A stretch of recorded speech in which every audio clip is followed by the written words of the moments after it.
My girlfriend pushed for an open relationship, then I dated her best friend. My name is Caleb, I'm 29 from Austin. And for most of my 20s, I thought I was in a solid, normal relationship. Pause. Not perfect, but stable. I'd been dating Mia for 3 years. We lived in a mid-rise apartment with thin walls and a kitchen that always smelled like coffee. We had routines: Sunday grocery run, Thursday takeout, a shared calendar for bills. The kind of life that isn't flashy, but feels safe. Beat. So when Mia started talking about relationship growth, I assumed she meant therapy or communication. Not what happened next. It was the night before our anniversary. I came home late from work tech job, nothing dramatic, just tired. And on the kitchen table, there was a sticky note. Short, neat handwriting. Mia's. We should try an open relationship, rules attached. Attached was a printed page. Bullet points, like a workplace policy. Pause. Mini cliffhanger. The first thing I noticed wasn't the word open. It was how prepared she was. Mia walked in from the bedroom in sweatpants, hair damp, like she'd rehearsed calm. She said, "Before you freak out, just read it." I read it. Slowly. Honesty required. No one from work. No overnight stays. Protection always. We tell each other before anything happens. We keep our relationship first. It sounded mature, responsible. It also sounded like something you write when you already know exactly what you want. Beat. I looked up. Where is this coming from? Mia sat down across from me, hands folded. "I've been thinking," she said. "We got together young. I don't want to wake up at 40 and wonder." I tried to keep my voice steady. "So you want to date other people?" She nodded. "Yes, but it doesn't mean I love you less." Mini cliffhanger. Here's the part that still gets me. She said it like it was a gift, like she was offering me freedom. I leaned back in my chair. "Do you already have someone in mind?" I asked. Mia blinked. "No." The answer was too quick, too clean. I didn't accuse her. I just said, "I'm not agreeing to anything tonight." Mia's jaw tightened. Then she softened it again. "Caleb, I'm not asking for permission to cheat. I'm asking for honesty." That phrase is powerful. And if you're not careful, it makes you feel like saying no means you're against honesty. Pause. Human interjection. Be honest. If your partner handed you a rules sheet like this, would you feel respected or managed? Because I felt managed. I stood up and said, "If we're doing this, we do it like adults." Mia nodded quickly, relieved. "Yes, exactly." I said, "Then we put it in writing. Not a printed sheet, a real agreement, an email, something dated, so nobody can remember it differently later." Mia's smile flickered. "Why do you need that?" "Because this is emotional," I said, "and emotions rewrite the past." Mini cliffhanger. The first sign someone plans to move the goalposts is when they hate the idea of a paper trail. After a long pause, Mia said, "Fine." We sat down and wrote an email together. Subject line: Open relationship boundaries mutual agreement. I typed. She dictated. We included the same rules, plus one more line I insisted on. Either person can pause the arrangement at any time for a check-in conversation. Mia didn't love that, but she agreed. Then I added, "No close friends, no family friends." Mia laughed. "Obviously." "Put it in," I said. She rolled her eyes and said, "Okay." We both replied agreed to the email thread. And that was the moment I didn't realize would save me later. Beat. Because once it was in writing, it wasn't just vibes. It was terms. That weekend, Mia was suddenly light, energized. She started working out more, buying new outfits, setting her phone face down. And I told myself I was overthinking. Then on Tuesday evening, she said, "I'm going to meet friends for drinks." "Which friends?" I asked. She hesitated. "Just people." I didn't like that answer, but I reminded myself, we had rules. We had an agreement. I didn't want to become controlling out of fear. 2 hours later, my phone buzzed. "Mia, hey, just letting you know I might kiss someone tonight. Don't panic, I love you." I stared at the text. My chest tightened, but I told myself, this is what you agreed to. Then I noticed something else. She didn't say, someone. She said, someone tonight, like it was already decided. Pause. Mini cliffhanger. If the person who proposes open is immediately active, it's usually not a new idea. It's a new permission slip. When Mia got home, she was careful. Too careful. She brushed her teeth the second she walked in. She avoided my eyes. She acted like she was trying to pass a test without asking what the questions were. I asked, calm, "Did you kiss someone?" She nodded once. "Yes." "Who?" I asked. Mia's voice went flat. "It doesn't matter." "It matters to me," I said. She sighed dramatically. "Caleb, you're going to ruin this if you interrogate me." That word interrogate hit hard. Because asking who isn't a trial, it's basic reality. I said, "We agreed to honesty." Mia stared at me like I'd disappointed her. Then she said, "It was a guy named Logan." I nodded. "How do you know him?" Mia hesitated. "Through friends." Mini cliffhanger. The hesitation was the whole story. Because if it was harmless, she would have said it clean. That night, I didn't sleep much. Not because I wanted to get back at her. Because I felt something shift in my trust. Like a small crack. The next day, I got a message request on Instagram. From a woman I recognized immediately. Harper, Mia's best friend. It said, "Hey, are you okay? Call me when you can." And I just stared at it. Because Harper didn't message me privately. Not ever. Not unless something was wrong. Harper and Mia had been best friends since college. They were the kind of friends who had matching inside jokes and the same "we've survived worse" vibe. Harper was also the person who didn't sugarcoat things. If Mia was the storyteller, Harper was the fact-checker. Pause. I called her from my car, outside my office, because I didn't want Mia overhearing. Harper answered immediately. Hey, I said. "You messaged me. What's going on?" Harper took a breath. "I'm going to say this carefully." Mini cliffhanger. When someone says carefully, it means there's a truth that could blow up your life. Harper said, "Mia didn't wake up last week and randomly decide she wanted an open relationship." I felt my jaw tighten. "Okay. She's been talking to Logan for months," Harper said. "Not just casual, like emotionally invested." My stomach dropped. I kept my voice calm. "How do you know?" "Because she told me," Harper said. "And because she asked me if it would be better to open the relationship than to end it." I stared at the steering wheel. So it wasn't growth. It was damage control. Human interjection. If you're listening to this thinking, "That's not open. That's pre-cheating," you're not wrong. It felt like she wanted a label that made her choices look ethical. I asked, "Did she cross the line before she asked?" Harper hesitated. "I don't have proof of anything physical, but she's been meeting him. Alone." I exhaled slowly. "We had a rule. No one from work." Harper made a quiet sound. "Yeah, about that." My throat went dry. "He's from her work." "Same company," Harper said. "Different department, but still." Mini cliffhanger. That's the kind of loophole someone uses when they want to break a rule without feeling like they broke it. I thanked Harper and ended the call. Then I did the calmest thing I could think of. I opened the email agreement and reread it. Because I wanted to stay anchored in facts, not emotion. That night, Mia came home smiling. She put her purse down and said, "Hey." I looked at her and asked, "Is Logan from your company?" Her smile froze. "Why would you ask that?" I said, "Answer the question." Mia's eyes hardened. "Yes, but not my department. It's basically not work." I nodded slowly. We agreed, no one from work.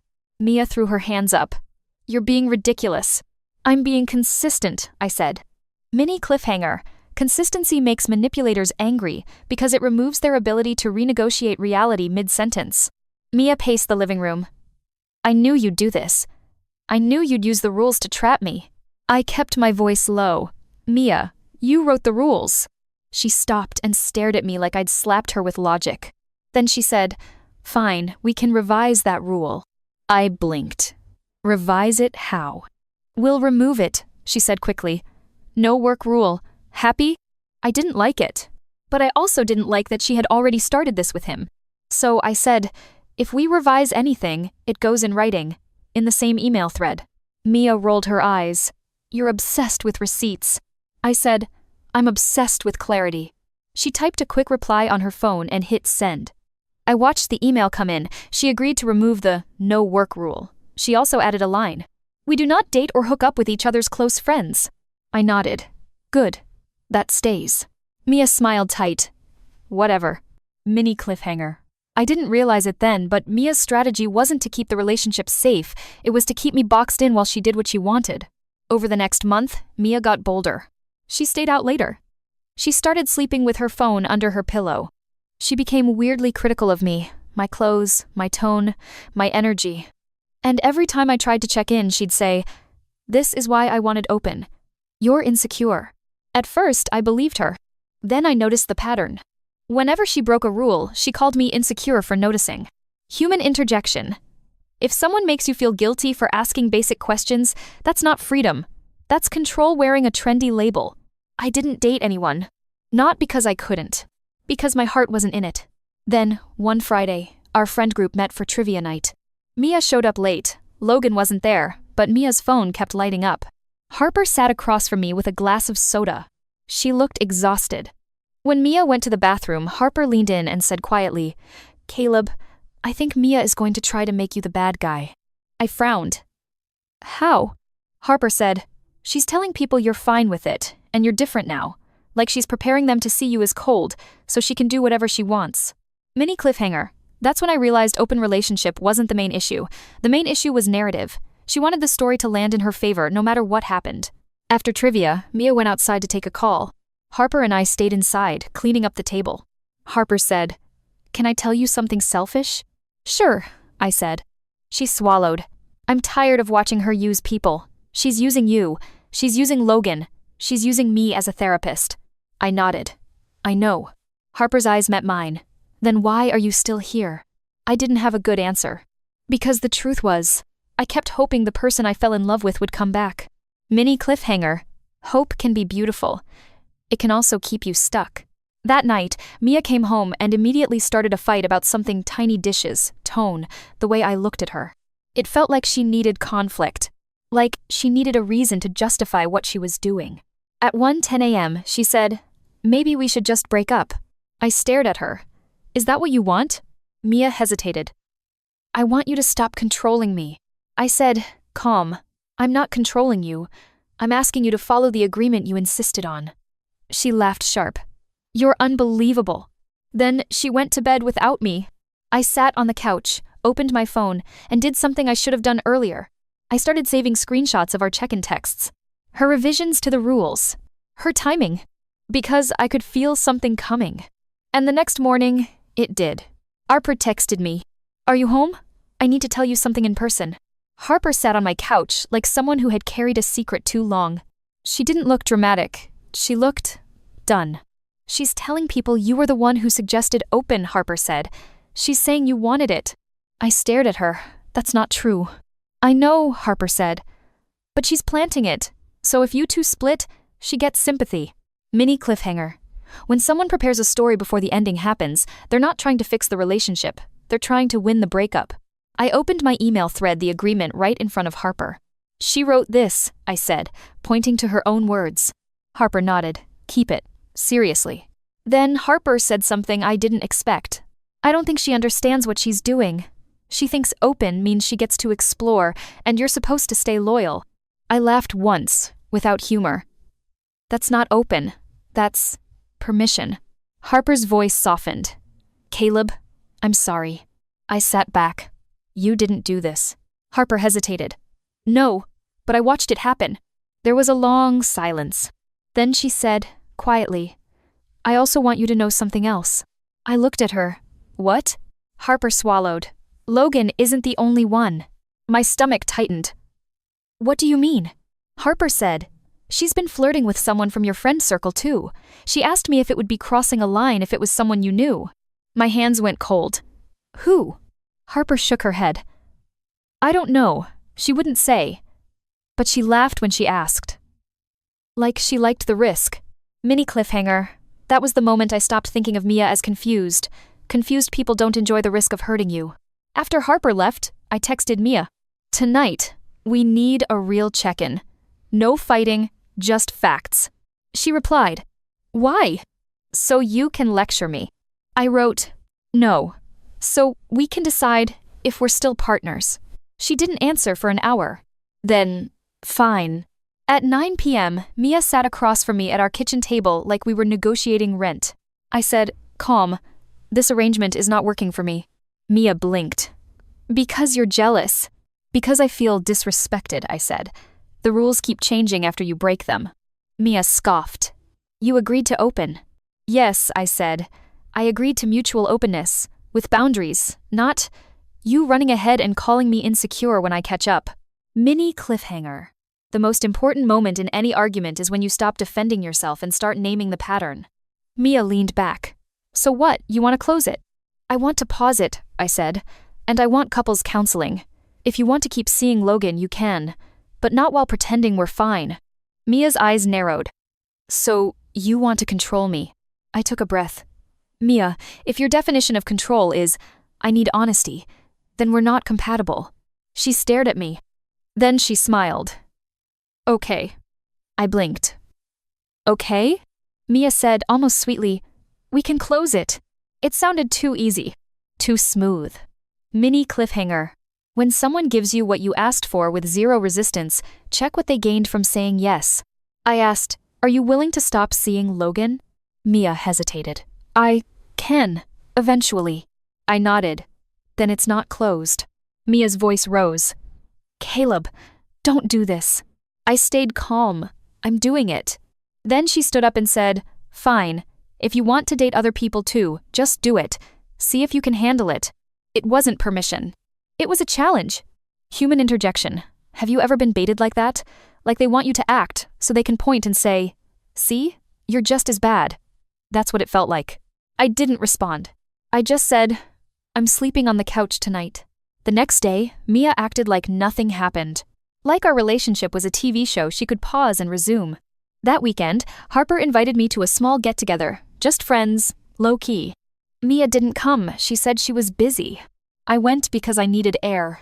Harper and I talked on her balcony, looking at the city lights. We didn't flirt. We didn't do anything inappropriate. We just talked like two adults who were tired of being lied to. Harper said, I hate that I'm in the middle. I said, you're not. You're just the only person who's being honest. She looked at me for a long second. Then she said quietly, you deserve better than this. Mini cliffhanger. That sentence landed differently than comfort usually does. It felt like someone opening a window in a room I didn't realize I'd been suffocating in. Later that night, Harper walked me to my car. We stood there awkwardly. Then she said, I need to ask, are you going to be okay? I nodded. I will be. She hesitated. If Mia finds out I warned you, she'll say I betrayed her. I said, Harper, she already betrayed you too. She's using you. Harper looked down. Yeah. There was a pause. Then Harper leaned in and kissed me. It wasn't dramatic. It wasn't a movie scene. It was quiet, and, honestly, it felt like relief. I pulled back immediately. We should stop. Harper nodded, breathing fast. Yeah, we should. We did stop. But the line had been crossed. Pause. Mini cliffhanger. And now I had to decide, do I hide it like Mia hides everything, or do I follow the rules we wrote? The next morning, I texted Mia. We need to talk today, and I'm going to be honest. She replied. About what? I wrote, I was with someone last night. It took her 2 minutes to answer. Who? I stared at the screen. Then I typed the truth. Harper. The group chat notification made my stomach drop.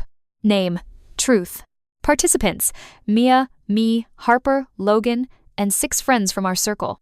Mia sent the first message. Just so everyone knows, Caleb has been lying to me. I stared at it. Then I screenshot it. Mini cliffhanger. When someone claims truth while starting with a lie, you're not in a conversation. You're in a performance. I didn't reply immediately. I called Harper. She answered in a whisper. She made a group chat. I know, I said. Are you okay? Harper sounded sick. No. I said, calm. Do not argue in there. Don't defend. We keep it factual. Harper whispered, I'm sorry. Don't apologize, I said. We made a choice. Now we handle it like adults. Human interjection. This is where most people start typing paragraphs. I used to be that guy, but paragraphs get twisted. Facts don't. I replied in the chat with one message. Mia proposed an open relationship on month day. We agreed to rules by email. I followed the rules and disclosed. I'm not debating this in a group chat. Then I dropped the screenshot of the email thread cropped, privacy safe, just the rule headers and agreed replies, no intimate details. Mia responded instantly. You're weaponizing receipts. I replied, I'm preventing rewriting. Mini cliffhanger. The moment receipts appear, the person controlling the narrative usually panics. Then Logan of course chimed in. Bro, this is messy. I almost laughed. Me wrote, Harper is my best friend. That's different. That's betrayal. I typed, we had a rule. No close friends. You're the one who insisted on open. Then you violated boundaries first. Mia.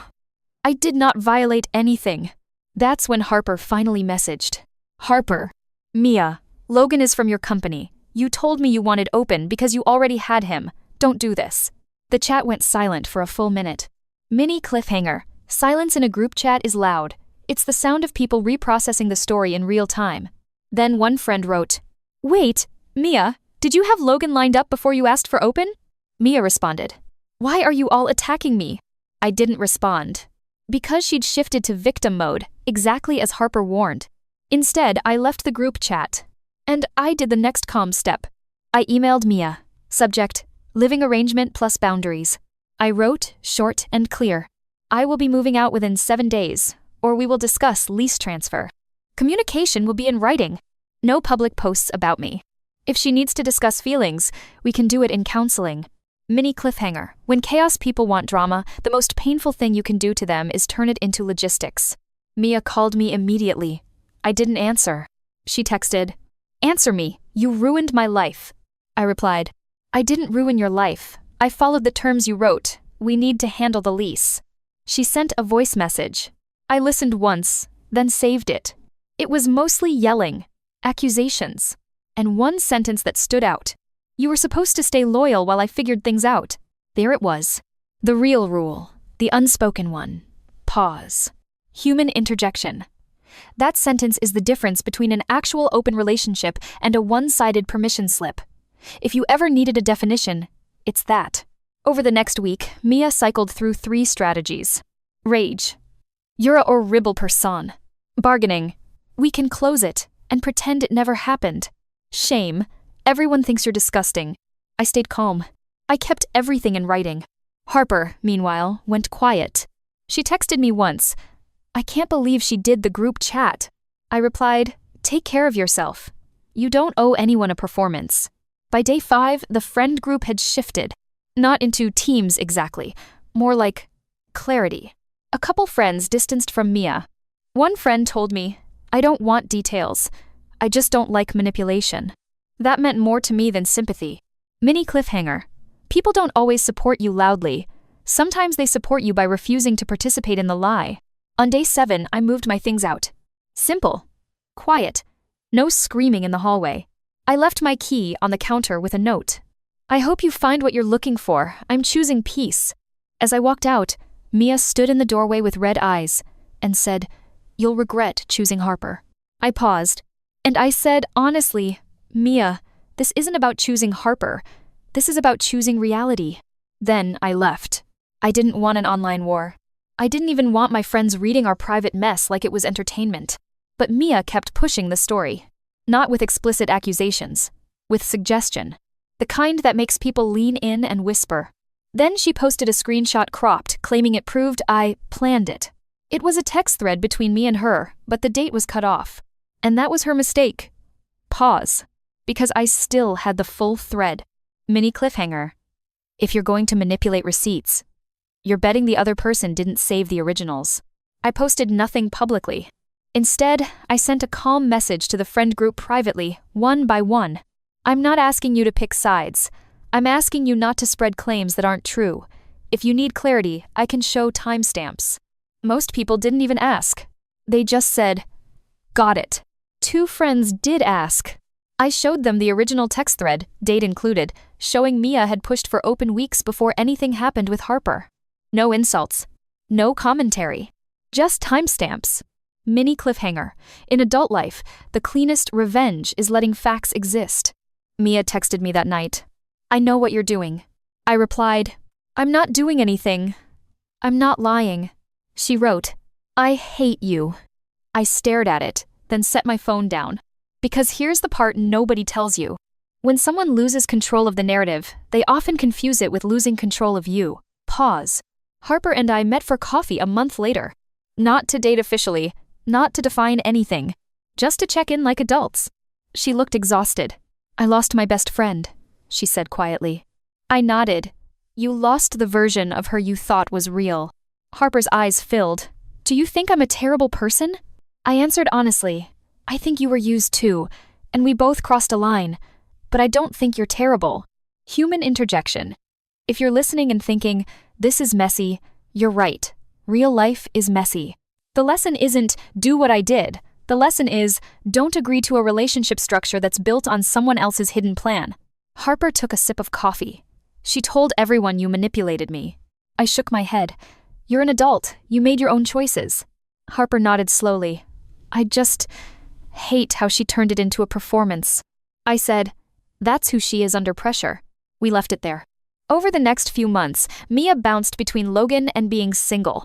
She tried to call me twice. I didn't answer. She emailed once. I'm sorry for the group chat. It wasn't an apology for the manipulation. It was an apology for the optics. I replied with one sentence. I accept your apology. Please don't contact me again. And that was the boundary. Mini cliffhanger. The most satisfying endings aren't dramatic. They're quiet boundaries that finally stick. A year later, I ran into Mia at a grocery store. Austin is like that. You can move apartments, change routines, and still bump into your past in aisle 7. She looked at me, then looked away. I didn't smile. I didn't glare. I just kept walking. Because I wasn't angry anymore. I was finished. I'd learned something I wish I learned earlier. If someone asks for open as a way to avoid accountability, it doesn't create freedom. It creates confusion. And confusion is where manipulation lives. So now, my rule is simple. If someone wants a relationship change, we talk. We write it down. We check in. And if they punish honesty, we don't keep negotiating our self-respect. Mia didn't lose it because I broke rules. She lost it because I followed them. And the moment she realized she couldn't control both the relationship and the story, the whole thing collapsed. One last thing. Pause. This isn't a victory story. It's a boundary story. Because an open relationship can be real and respectful, but only when both people want it, and both people tell the truth. Beat. If you like calm, documentary-style stories with receipts and a clear payoff, subscribe. I post long-form stories like this regularly. And the next one starts with a harmless screenshot until you zoom in on the date.